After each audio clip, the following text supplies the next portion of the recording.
नमस्कार विद्यार्थियों। कल हम बालकृष्ण भट्ट जी के बारे में पढ़ रहे थे और बालकृष्ण भट्ट जी के पढ़ने के बाद हमें मालूम चला कि बालकृष्ण भट्ट जी जो हैं वो भारतेंदु युग के निबंधकार हैं और भारतेंदु युग में उन्होंने ललित निबंधों की रचना की है।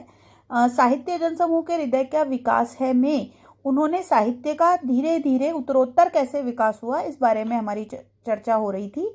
सबसे पहले उन्होंने बताया कि आर्य जो भारत के निवासी नहीं थे, वे कहीं बाहर से आए और उन्होंने किस तरह से जो है अपने साहित्य, अपने वेदों की रचना की और इन वेदों को हम बहुत अधिक महत्वपूर्ण मानते हैं। हम हमेशा वेदों की चर्चा करते हैं। हम किस तरह से निबंध की, वेदों के महत्व को आज तक भी नहीं भूले हैं।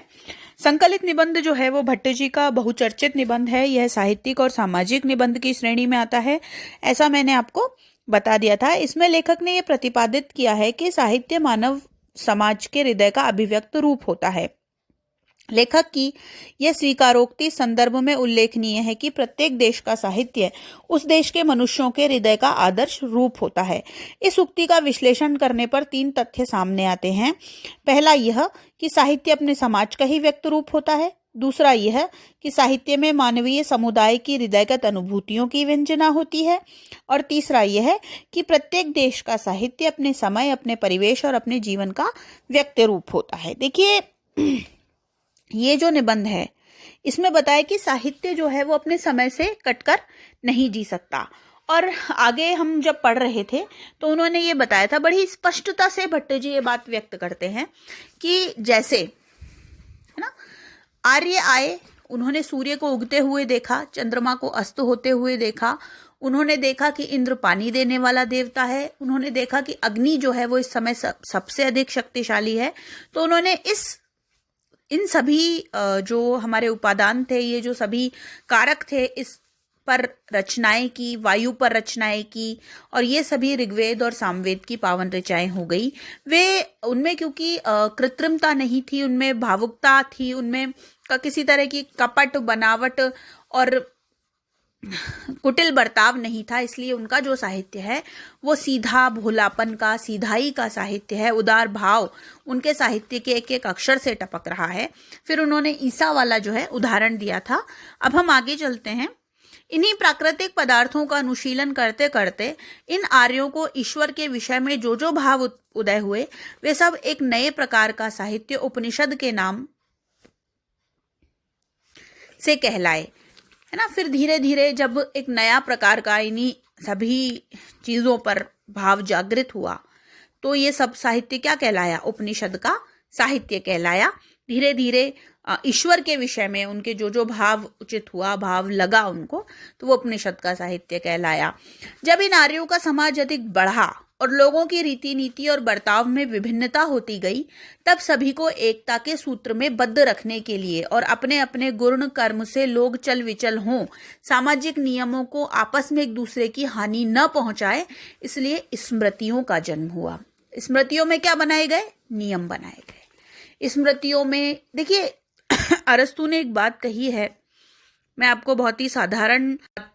लोगों को बहुत ही साधारण रूप से ये बात समझा रही हूं कि अरस्तु ने एक बात कही है, क्या कि मनुष्य एक सामाजिक प्राणी है। हम सभी जानते हैं वह समाज में रहता है, या तो वह देवता है या वह पशु है। तो समाज में रहने के अपने कुछ नियम, अपने कुछ कायदे होते हैं। जब नियम और कायदे ना, आर्य जो आए वो तो घुमक्कड़ प्रजाति थी, जहां वहां घूमते थे, उस समय कोई नियम नहीं थे।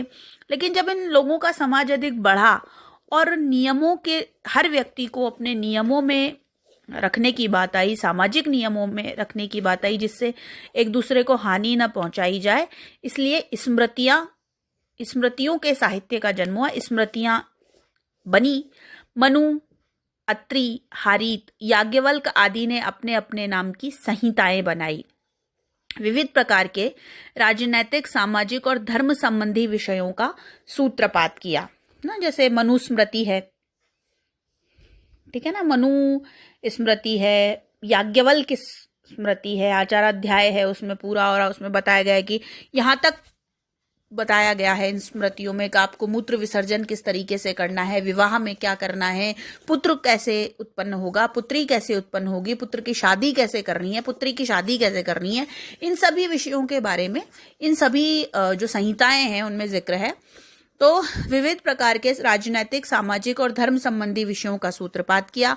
इन्हीं के समकालीन गौतम, कणाद, कपिल, जैमिनी, पतंजलि आदि हुए। उन्होंने अपने अपने सोचने का परिणाम रूप दर्शन शास्त्रों की बुनियाद डाली। यहां तक मुझे लगता है आपको समझाने में कोई दिक्कत नहीं, आपको बहुत आसानी से ये सब बातें समझ में आ रही होगी। यहां तक कि जो साहित्य हुए, यद्यपि वेदों की भाषा का अनुकरण उनमें होता गया। अब ये बता रहे हैं कि भाषा कैसे विकसित हुई है, भाषा का कैसे परिमार्जन, परिशोधन हुआ है, उसके बारे में। यहां तक जो साहित्य हुए, यद्यपि वेदों की भाषा का अनुकरण उसमें होता गया, मतलब संस्कृत आती रही उसमें, परंतु नित्य नित्य उनकी भाषा अधिक अधिक सरल, कोमल और परिष्कृत होती गई। यद्यपि इनकी गणना हम वैदिक भाषा में ही की जाती है, इन स्मृतियों और आर्य ग्रंथों की भाषा को हम वैदिक और आधुनिक संस्कृत के बीच की भाषा कहते हैं। अब से संस्कृत के दो खंड होते चले, जो वेद तथा लोक के नाम से जानते हैं, जिनको हम जानते हैं वैदिक संस्कृत और लौकिक संस्कृत। पाणिनि के सूत्रों में जो संस्कृत पाठियों के लिए कामधेनु का काम दे रहे थे, जिनसे वैदिक और लौकिक अप्रयोग सिद्ध होते हैं, लोग और वेद की निरख माने देखभाल अच्छी तरह से की गई। इसी वेद और लोक के अलग अलग भेद से साबित होता है कि संस्कृत किसी समय की प्रचलित भाषा थी, जो लोगों की बोलचाल के बर्ताव में लाई जाती थी, है ना। अभी हम क्या समझ रहे हैं, कौन सी भाषा बहुत अधिक प्रचलित है? अंग्रेजी, हम सभी जानते हैं। लेकिन एक समय ऐसा था, है ना। आज भी एक गांव है महाराष्ट्र में, वहां पर संस्कृत की जो बोलचाल है, संस्कृत में बोलचाल की जाती है, संस्कृत में उसका व्यवहार किया जाता है। और हम सभी जानते हैं कि जो धीरे धीरे, देखिए भाषा क्या है, वो समय के साथ चलती है। जिस समय में जो भाषा अधिक प्रभावी होगी, लोगों के अधिक काम आएगी, वो भाषा उतनी ही प्रचलन में रहेगी, है ना। संस्कृत किसी समय प्रचलित भाषा थी, जो लोगों की बोलचाल के बर्ताव में लाई जाती थी। वेदों के उपरांत रामायण और महाभारत साहित्य के बड़े बड़े अंग समझे गए।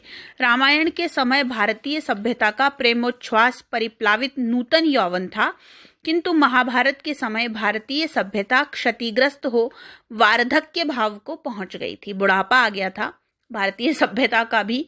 रामायण में हम देखते हैं मर्यादा है ना। रामायण में आदर्श भाई कैसा हो, आदर्श पुत्र कैसा हो, आदर्श पत्नी कैसी हो, आदर्श जीवन कैसा हो, आदर्श राज्य कैसा हो, सबका आदर्श है ना। लेकिन महाभारत में क्या है, नहीं है। रामायण के प्रधान पुरुष रघुकुलावतंस श्री रामचंद्र थे, और भारत के प्रधान पुरुष बुद्धि की तीक्ष्णता के रूप कूट युद्ध विशारद भगवान वासुदेव श्री कृष्ण या उनके हाथ की कठपुतली युधिष्ठिर थे। ये अलग अलग नायक रामायण और महाभारत में हुए। रामायण के समय से भारत के समय में दो लोगों के हृदयगत भाव में कितना अंतर हो गया था कि रामायण में दो प्रतिद्वंदी भाई इस बात के लिए विवाद कर रहे थे कि यह समस्त राज्य और राज्य सिंहासन हमारा नहीं है। भरत और राम किस बात पे लड़ रहे थे कि राज्य और राज्य सिंहासन जो है वो हमारा नहीं है, यह सब तुम्हारे हाथ में रहे। अंत में रामचंद्र ने भरत को विवाद में पराभूत कर समस्त साम्राज्य उनके हस्तगत कर आप आनंद निर्भर चित्त हो सस्त्रीक वनवासी हुए। अंत में क्या हुआ, भरत कह रहे हैं कि मुझे नहीं चाहिए, राम कह रहे हैं कि मुझे नहीं चाहिए, लेकिन राम ने 14 वर्ष के लिए भरत को इस बात पर राजी कर लिया कि तुम 14 वर्ष तक निभाओगे, और वो अपने सस्त्रीक यानी कि सीता के साथ वनवासी हो गए। वहीं रामायण में दो दायाद भाई, दायाद माने सौतेले, या दायाद कहते हैं वंश के भाई, इस बात के लिए, ताऊ चाचा के जो दायाद भाई होते हैं ना, वो इस बात के लिए कलह करने पर सनद्ध हुए कि जितने में सुई का अग्रभाग ढक जाए इतनी पृथ्वी भी हम बिना युद्ध के हम न देंगे। सूचग्र नैव दास्यामी बिना युद्धे न केशवः। आप देखिए महाभारत में जब कृष्ण जो स्वयं महाभारत ही नहीं विश्व के नियंता देव हैं, वे दुर्योधन को समझाने जाते हैं तो दुर्योधन कहता है सूचग्र नैव दास्यामि। देखिए युग में कितना अंतर है। वो रामायण जो है वो त्रेता का युग है ना, फिर ये द्वापर का युग है। और उसमें युधिष्ठिर कहता है सूचग्र नैव दास्यामि बिना युद्धेन केशव, सुई के अग्रभाग जितनी भी भूमि में बिना युद्ध के नहीं दूंगा। वरना पांडव 5 ग्राम लेने को राजी थे, क्यों युद्ध होता। परिणाम में एक भाई दूसरे पर जयलाभ कर, जंघा में गदाघात और मस्तक पर पदाघात से उसे वध कर भाई के राज्य सिंहासन पर आरूढ़ हो, सुख में फूल अनेक तरह के यज्ञ और दान में प्रवृत्त हुआ। युधिष्ठिर ने दुर्योधन पर विजय प्राप्त की, जंघा में गदाघात और माथे पर पदाघात से वध करके राज्य सिंहासन पर युधिष्ठिर आरूढ़ हो गए, बैठ गए, सुख में फूल गए और तरह तरह के यज्ञ, और हम सभी जानते हैं कि उन्होंने राजसूय यज्ञ करवाया था जिसमें कृष्ण ने जो है वो ब्राह्मणों के पैर धोने का काम लिया था। रामायण और महाभारत के आचार्य क्रम से कवि कुलगुरु वाल्मीकि और व्यास थे ना। कवि को रामायण किसने लिखी थी? वाल्मीकि ने लिखी थी, और महाभारत वेद व्यास ने लिखी थी। आपको एक बात बता दूं मैं यहाँ, वेद व्यास ने जब अपनी महाभारत लिखी थी तो वे कहते हैं अपने जब वो लिखने लगे तब कि 18 पुराणेषु व्यासस्य वचनद्वयम् परोपकाराय पुण्याय पापाय परपीड़नम्, कि 18 पुराणों में मेरे केवल 2 ही वचन काम के हैं कि परोपकार के लिए पुण्य कीजिए, और परपीड़न जो होता है उससे बड़ा पाप कोई नहीं है, और जो परोपकार है उससे बड़ा पुण्य कोई नहीं है। अब हम आगे की बात में चर्चा करेंगे।